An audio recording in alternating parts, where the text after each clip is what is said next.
Hey guys, what's up? It's me, Thomas. Today we're back here with the kill count, and today we got 28 weeks later from 2007. So yeah, I guess he's finally covering this once we got 28 years later coming out soon. So yeah, we're going back to this franchise. So basically, it's been 28 weeks since the start of the pandemic. Things calmed down, but yeah, unfortunately, just like with most, it comes back. Yeah, heads up for more rage. Be sure to subscribe for more. Hope you enjoy. Here we go. Sorry. We get these right sometimes, you know?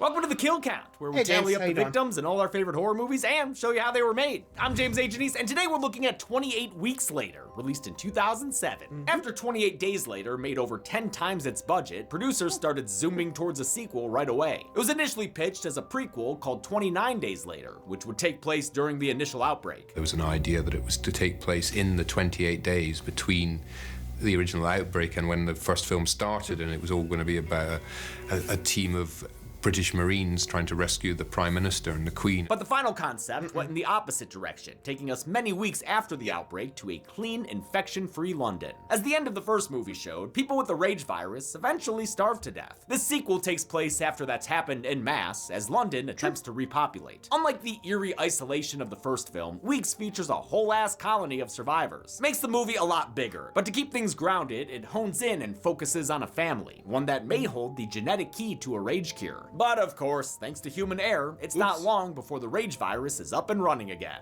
Literally. After way more weeks of... James, I got your family to safety like you asked, but the infected, they're everywhere, man. You gotta let me in. Zoran? You okay? Man? You haven't been infected, have you? What? No, I mean, I have a bit of a sore throat, but that's, probably just from overworking my voice. Plus, I haven't had time to find a doctor near my new house. Oh, well then sounds like you need today's sponsor, ZocDoc. ZocDoc is a free app and website where you can search and compare high-quality in-network doctors and click to instantly book an appointment. What? No, James, I don't have time to go through all the work of finding a doctor that takes my insurance and is taking new patients. Oh, I hear the infections are coming. Yeah, well, I hear that you haven't used ZocDoc to filter for doctors from their over 100,000 doctors across every specialty. Are you doing a sponsorship bid? Well, I'm gonna die. And you definitely haven't made an appointment using their easy-to-use system that lets you see actual appointment openings and click to instantly book one. Fine, yes, I will try ZocDoc. But, it just takes ages to see a doctor, so can you please just let me in first? Just let me in. Well, see, actually with ZocDoc, you don't have to wait for 28 weeks to have an appointment. Typically, they happen in just 24 to 72 hours, some even same day. So why don't you just go get yourself checked out first, and I'll be happy to let you in after. And he's dead. Way to go, James. You just killed the coworker. I guess he's already off to his appointment. You don't have to put off your doctor's appointments either. Go to ZocDoc.com/killcount to find and instantly book a top-rated doctor today. That's ZocDoc.com/killcount. ZocDoc.com/killcount. After way more weeks of practice, can the infected score more kills? Let's find out and get to them. Probably be us doing the kills, but we'll see. So yeah, like I said, 20 weeks. Things seem okay, but no, they're not done. Yeah, it's always those resurgences you gotta look out for. You may think you're safe, but it's back. Anyway, here we go. Time for the 28 weeks. The movie begins with dinner prep for candlelit pasta paired with the finest vintage vino. You're in luck. Drinkable. It's still early on during the rage virus, more like 5 to 6 days later than 28. Husband and wife Don and Alice are holed up in a cottage where they can't even kiss without getting interrupted. They're there with other survivors, elderly cottage owners Jeff and Sally, token grump Jacob, and Karen, who's gone totally Barbara since the recent death of her boyfriend. Doomsday dinner is interrupted by a knocking. Who's there? Don, it's a kid. Kid who? No, seriously, who's the kid? Don doesn't want to undo their barricading work, but eventually lets the boy inside. I love the reveal that this dark, dingy scene has been taking place in the middle of the day. That's just how good they are at barricading. The hungry pasta muncher makes himself at home as, wait a minute, I know that little pants pisser. Don begins to question if it was a good idea to let him in. Sam. Oh, jeez, look out! I'm gonna go with no. The housewarming party gets started with four-armed devours as Karen is pulled outside for some Hi, nami. Karen. By the time Jacob pulls her back, she's already rageful. She nearly pukes on Jake, but Don saves him by bashing her head in with a crowbar. Ah, great. Now that grout is a biohazard.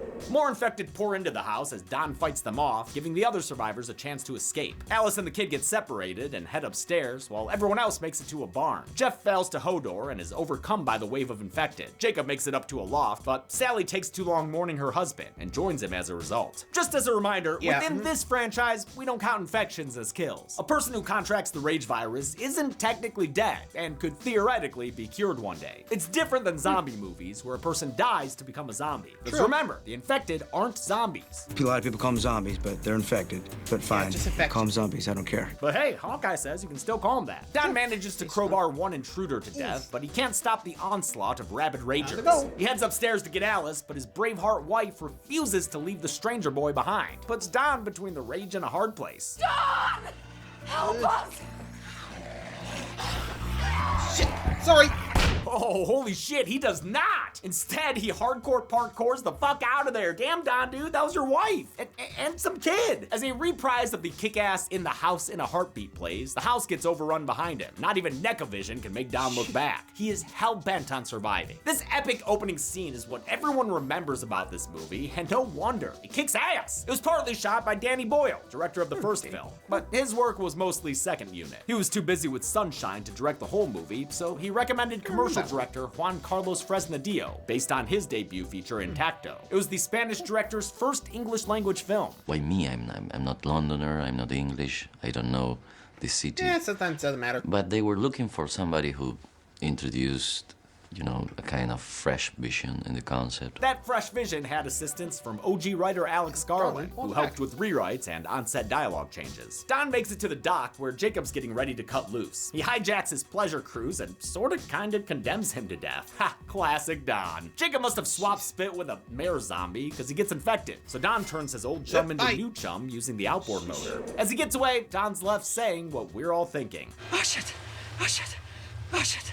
Oh shit! Man, I love how intense this opening scene is. It perfectly demonstrates how fast things can go from quiet dinner to full-on shitstorm when you're up against the rage virus. A series of time jumps catches us up to the current day. The infection have been starved out and NATO has moved into the UK, led by American military forces. Mainland Britain's now virus-free, so we'll count all the infected folk we saw in the cold open as having died from starvation. That includes Jeff, Sally, that kid, and 31 rage zombies. Yep, had to count each of those bastards individually. This is gonna be one of those kill counts. The people of London are attempting to rebuild their city now that it's been title card. London at large still needs a few Lysol wipes, but NATO's set up a nice little timeshare on the Isle of Dogs, which isn't actually an island. It's a peninsula on the River Thames, and also a Wes Anderson film. Refugees have started returning to the city with the latest batch including Andy and Tammy. They're Don and Alice's kids, who were in Spain on a field trip when the virus broke out back home. Thank God they sold enough Yankee candles. The kids and everyone else. Yeah, honestly, I wonder what they did during those 28 weeks. Like, were they just stuck there? Just like, think mom and dad made it okay? I'd probably be thinking that too, but still. Anyway.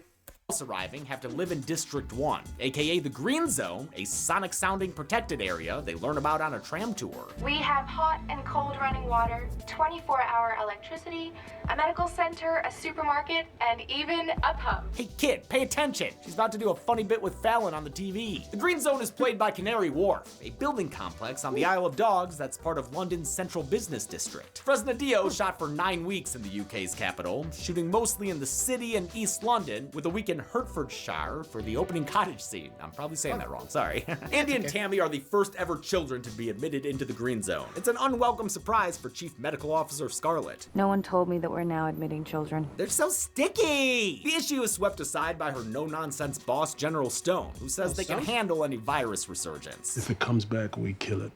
It's code red. Scarlet is played by Rose Byrne, who horror fans know from the Insidious franchise, but who is also an incredible comedic actress. Look no further than Spy and Get Him to the Greek. I'm talking about my asshole. Stone is, of course, Idris Elba, a British actor playing an American general in a British film. Makes sense of that. He was previously seen on the kill count in Prometheus. The passengers disembark in the city, where Don train spots his kids for a tearful reunion. He's done well for himself since his, divorce. He's become this place's station officer. It says AAA, access all areas. That's me.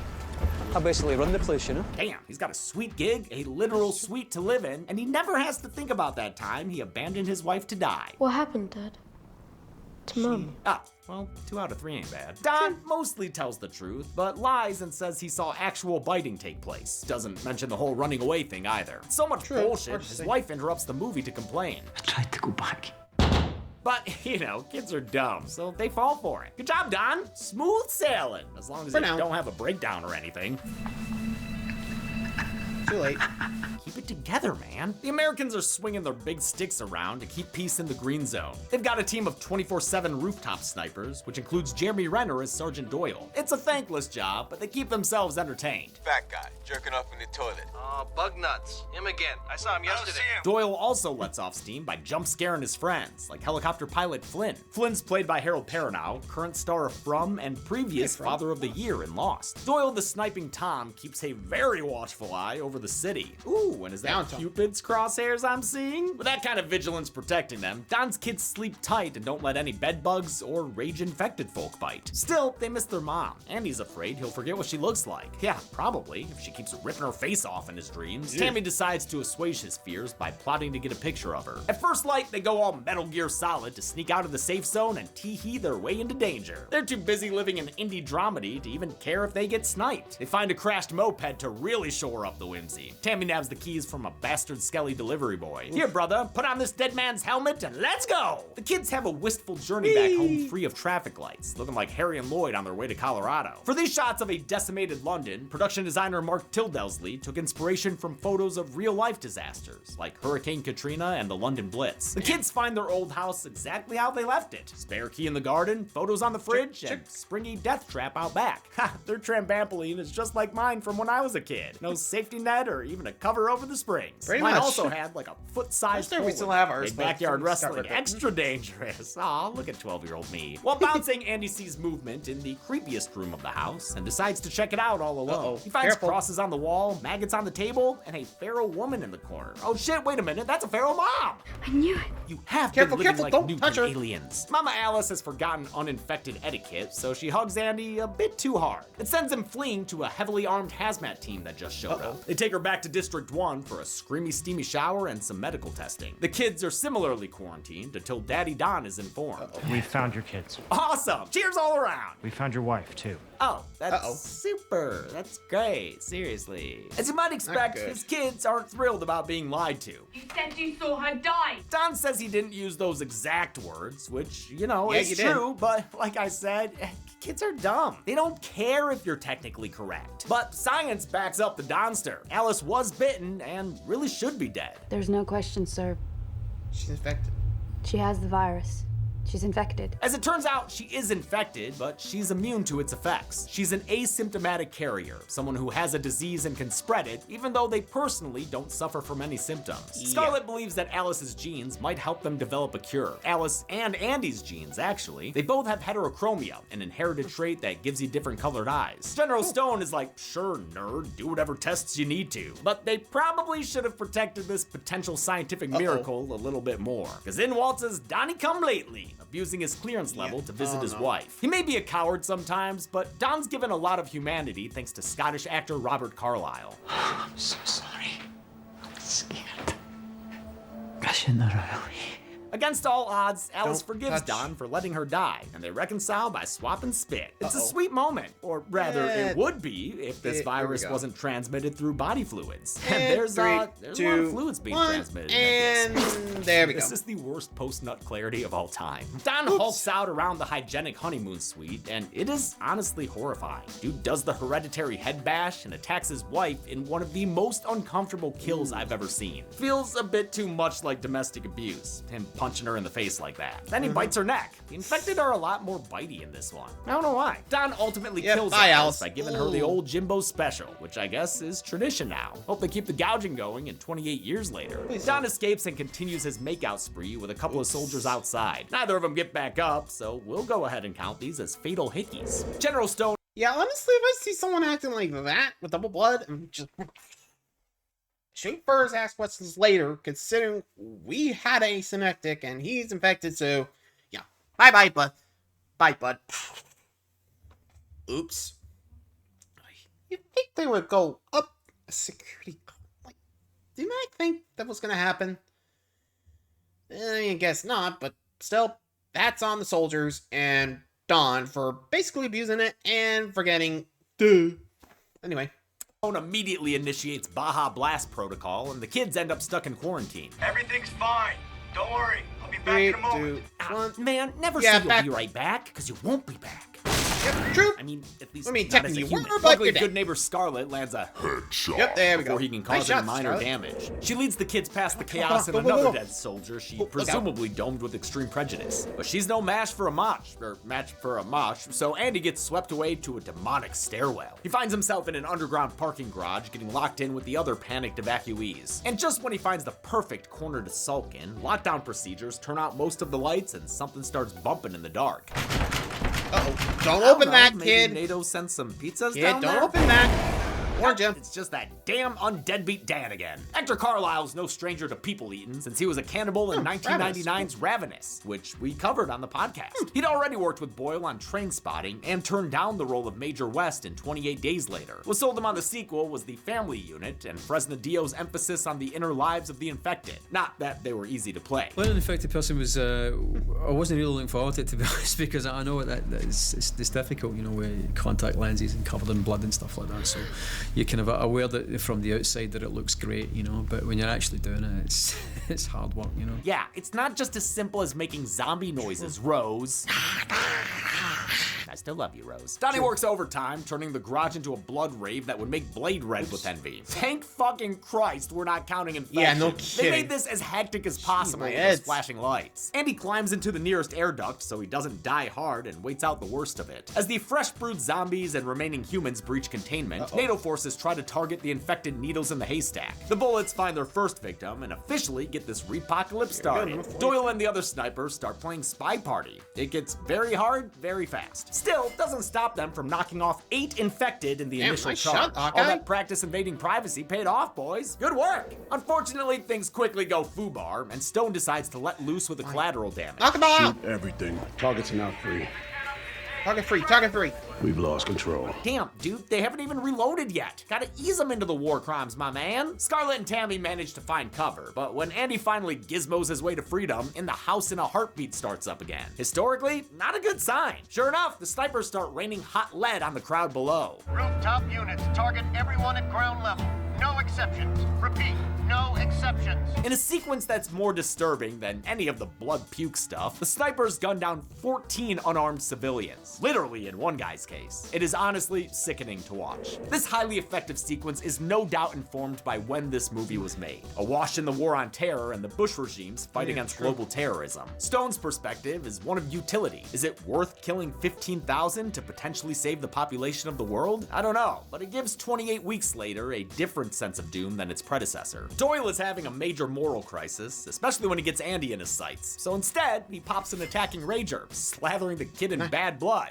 Don't get that in your mouth, little buddy. Doyle nabs a sadder kill when he mercy murders his buddy who's getting ravaged by the infected on another rooftop. A wide shot of the carnage gives us 54 more bodies to add to the count, not including the collateral we've already counted. I think anyway. It's kind of hard to tell what's going on down there. Really wish Doyle would scope in for a better look, but he's officially decided to get the fuck out of Dodge. Amidst the chaos, Andy joins a group of survivors hiding in a nearby warehouse. They thankfully include his sister, and also that lady he just met. He lets Tammy know their father won't be joining them, which is a bummer. Honestly, this whole place is like the capital of Bummersville. Luckily, Doyle shows up and offers to take along anyone who wants to escape with him. Why aren't you at your post?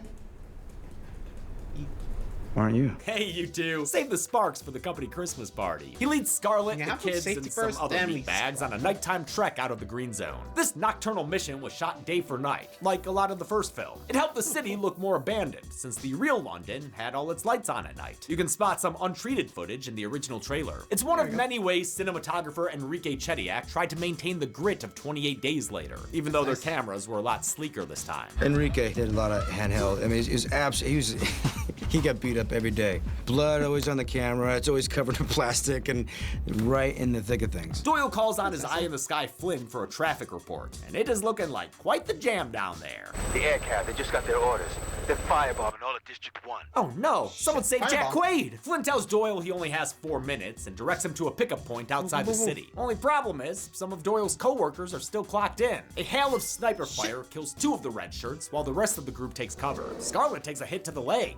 Scarlet, you're turning scarlet, Scarlet! With time ticking away, Doyle tries to use a less important character as a distraction. This guy named, this guy named Sam. Sam's none too keen to go for it without any plot armor, so Andy saves the guy from a kill count graphic and rope-a-dopes the gunfire himself. It gives Doyle the opening to kill his colleague with a single shot. Damn, good thing the best sniper in the green zone is the one who's quiet quitting. The survivors head underground as the military starts firebombing the city. Really stretching our limits here, but we'll add 44 kills to the count, as infected and survivors alike are roasted in the flames. Although, should I be counting all these zombies? Because even the overcooked ones still have some bite left in them. And don't get at me about how they mentioned 15,000 people in the green zone earlier, because we can't say all of them were killed here. Consider Don. He stays untoasted, unlike his home memories. He's not the only one either. A really weird slide transition, seriously, what the fuck is happening here? Reveals that hordes of the infected have managed to escape into London. For the firebombing, Fresnadillo envisioned the napalm flowing through the city streets like water.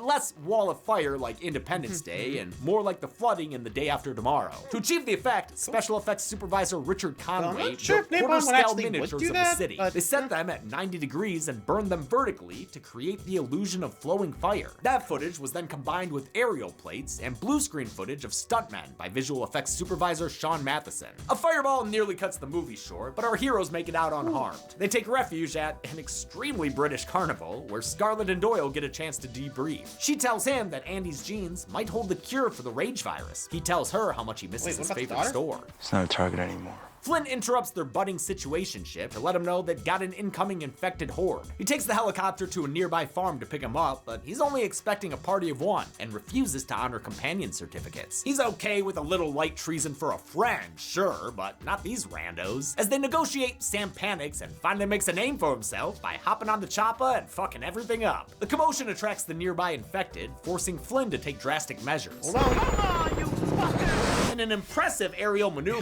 Flynn uses the chopper to blend up 54 members of the approaching horde. To quote Red vs. Blue, this doesn't seem physically possible. But who cares? Look at all that infected viscera fly. A lot of this group kill had a practical base to it. Tons of wires, pyrotechnics, and literal tomato juice. I love it. Fresnadillo wanted the sequel's infected to have more guts, and the same animalistic rage as the first film's chained up private mailer. They brought on movement specialist Paul Casey, who had played an infected in 28 Days Later. Following that film's lead, Casey auditioned performers with movement backgrounds like gymnasts, dancers, mimes, and circus performers. They ended up with a batch of 60 who attended an infected movement workshop run by Casey. It makes them scary and interesting to watch, even if Doyle can still one-shot a couple infected while they're running away. He's just that good. Impressively, Sam's been holding on this whole time, but now he finally falls infected. to his death. There you go. Bye-bye. You know, this movie's kind of mean. Doyle, who like Sam, is also trying to survive, kills 4 zombies with only 3 shots. Where'd that magic bullet come from, man? Share with the class? Flynn tells Doyle to ditch those zeros and link up with the helo at Wembley Stadium, so our group gets back to limping again. They don't make it far before NATO nerve gasses the city, forcing them to recreate the ending of The Mist, or at least most of it. They shut off the AC faster than a dad on a road trip, keeping them safe from the Febrezing outside. The infected are not as lucky and quickly succumb to the gas. Uh-oh, except for that one. Oh, nope, never mind. There we go. Thank God it's all over, though. I mean, what's the worst that could happen now? out. Oh shit,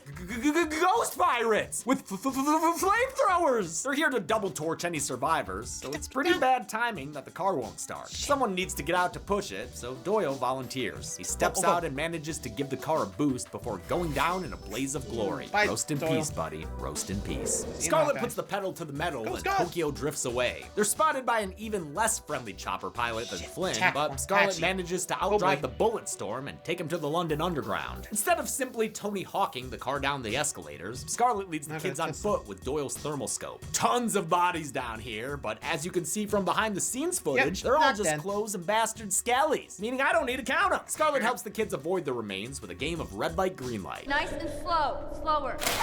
Yeah, they have fun here. Despite her directions, Tammy makes a boneheaded move and tumbles down the stairs with her brother. Scarlet finds her, but not Andy, and while looking for him, they run into Don, who has somehow managed to track them all the way across London. Damn, that is persistence. He proceeds to beat Scarlet to death with the rifle. Went all Hell House LLC there for a minute. Lets his daughter live to confirm the kill. Andy's wandering by his lonesome when he's cornered by dear old dad. Tammy arrives in time to see him take a bite out of her bro. Good on actor Macintosh Muggleton and his Harry Potter-ass name for one of the most painful screams I've ever heard. Because of the age and inexperience the part called for, he was the first actor cast. We started with the kids, really, because they took the longest time, because you have to find them.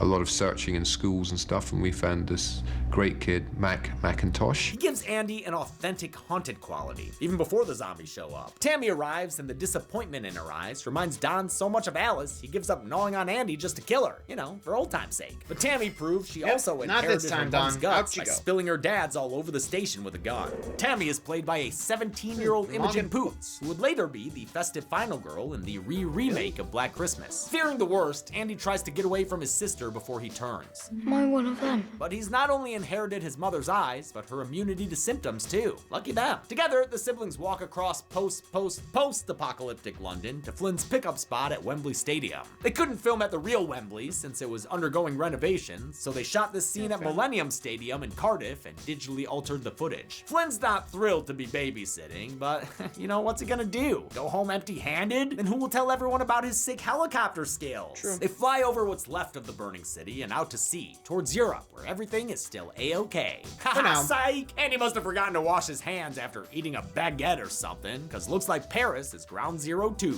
This ending is great, but the movie originally ended with the peaceful footage of Flynn's abandoned chopper. Late in production, Fresnadillo decided that wasn't punchy enough. 2 days before final cut was due, they flew to Paris and shot the scene illegally with local actors, tacking it on just under the wire. Honestly, great call. After all, a movie with this much death can't end that nice. But how much death are we talking here? Let's find out. It's not birds. Okay. Let's see, where am I? Yeah! Oh, nope. Doesn't count. Doesn't count. No Kati. Okay. Yeah! Infected Zoran! Oh, no, I'm not infected. I'm just sleepy. Infected Zoran! Oh, God. Oh, jerk! Son of a jerk. I don't know why I said that. 237 people died in 28 weeks later, with the victims consisting of 132 men, 38 women, and 67 who were running too fast to identify. The sequel outkilled the first movie by 59 bodies, but it's still not enough to crack into the top 10 kill counts. It comes in at number 12. Oh, Emesis Blue. You really blew up our show. Literally. With a runtime of 100 minutes, 28 weeks later had a kill on average every 25.32 seconds. I'll give the golden chainsaw for coolest kill to the chopping spree. Oh, yeah, it's like something you do with your toys as a kid, but with an actual helicopter and so much goo. The machete for lamest kill goes to the infected that got nerve gassed. I mean, I get that that's how it works, but when every other kill is pretty cool, just sort of passing out is boring by default. And that's it. 28 weeks later was released in 2007 to solid reviews, but a lower box office than the original. We'll see how the franchise continues this year with 28 years later. Until next time, I'm James A. Janice. This has been the Kill Count. On the next Kill Count. Shh, over here. Ooh. No, shh, keep quiet. I don't want them to find us, but I wanted to tell you what the next Kill Count is. Oh, I'm so excited because on Friday, we are covering... Oh, it's 2013's Outlast, a survival horror game known for turning streamers into screamers! years. Pretty much. Play is Miles Upshur, a journalist investigating the abandoned Mount Massive Asylum. Little pig. Oh, holy shit! Okay, turns out not nearly abandoned enough. You're beginning to understand, but not yet. Once the site of secret experiments, this whole operation has gone Down the drain, down the drain, down the drain, down the drain. Now the inmates are running the asylum. You can control it. And they're not the only things being let loose. Ew. That's right. Dicks. Uncover government conspiracies, dangerous enemies, and bodies. Lots of bodies. Lots and lots of bodies. Good luck. Must be exhausted. Yes. Yes, I am. So make sure you have enough batteries for your camera while you play Outlast. Will you see it? Can you? Then on Friday, February 14th, Valentine's Day, find yourself a date.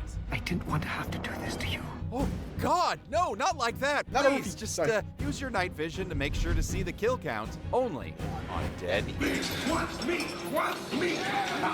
Over. Outlast can be played on the picture game. Okay. Whew. You know, honestly, I'm surprised it's not the Evil Within yet, but who knows? Maybe next time. Evil Within's kind of the same deal, though you're playing as a cop. I'll let you guys explore it for yourselves. Till next time, thanks for watching. See ya.